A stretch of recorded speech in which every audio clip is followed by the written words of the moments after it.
Ես ուզում եմ ձեզ պատմել Անժելայի մասին։ Ոչ թե պարզապես տատիկի, այլ Անժելայի մասին։ Նա ընտանիքի հանգիստ հենասյունն է, տան սիրտը։ Քեյ աշխարհը շտապում է, նա չի շտապում։ Նա նայում է քո աչքերին։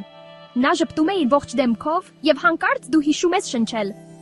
Ես առաջին անգամ Անժելային հանդիպեցի իր խոհանոցի սեղանի մոտ։ Արևի լույսը նրա ուսերին էր, իսկ տաք թեյնիկը շնջում էր վառարանի վրա։ Նրա ձեռքերն կնճռոտ, կայուն, բարի, շարժվում էին մի խաղաղությամբ, որին ես տարիներ շարունակ հետապնդում էի։ Նա ասաց. «Նստիր, կեր»։ Եվ այդ մեկ բառով ես ինձ ողջունված զգացի։ Նա ինձ սովորեցրեց, որ հարգանքը սկսվում է փոքր բաներից։ Դա այն է, թե ինչպես ես ափս է դնում մեկի առջև։ Ինչպես լսում, առանց ժամանակը ստուգելու, ինչպես ես անունն ասում օրհնանքի պես։ Երբ Անժելան ուտելիք է պատրաստում, պատմությունները բարձրանում են գոլորշու հետ։ Դավաշը բարակ է ձգված, ինչպես կատարված խոստում։ Թոլման համբերությամբ է փաթաթված, յուրաքանչյուր տերև պարունակում է ավելին, քան բրինձ պարունակում է հիշողություն։ Ցորովածը, ծխահարված ու առատ, այն օրերի համար, երբ ամբողջ ընտանիքը հավաքվում է։ Գաթան, քաղցր ու տաք, այն երեկոների համար, որոնք արժանի են երջանիկ ավարտի։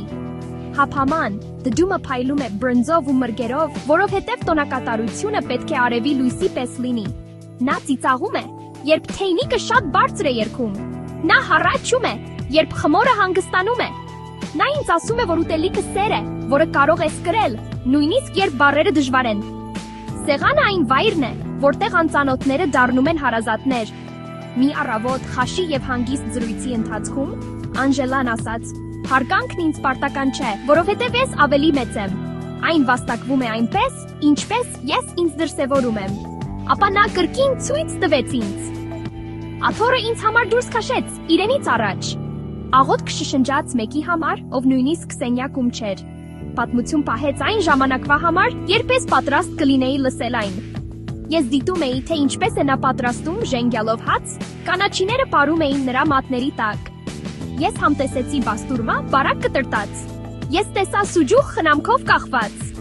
Ես սովորեցի, որ մանթին ժամանակ է պահանջում եւ որ ժամանակը այն բաղադրիչն է, որը մարդկանց մեծ մասը մոռանում է։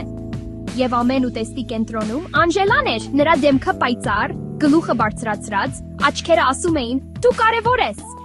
Նա պահպանում է մի պարզ կանոն. պատվիր այն, ինչը քեզ կերակրում է։ Հողը, քեզուն, մարդիկ, քեզ։ Այսպիսով սա իմ խոստումն է Անժելային։ Դանդաղել, ողջունել երկու ձեռքով։ Հիշել նրանց անունները, ովքեր ինձնից առաջ էին, նախ ուրիշներին ծառայել, համտեսել, մինչև դատելը։ Իմ սեղանին տեղ հատկացնել բոլոր նրանց համար, ովքեր տեղի կարիք ունեն, որպեսզի հարգանքը ելույթ չէ, այլ գործողություն։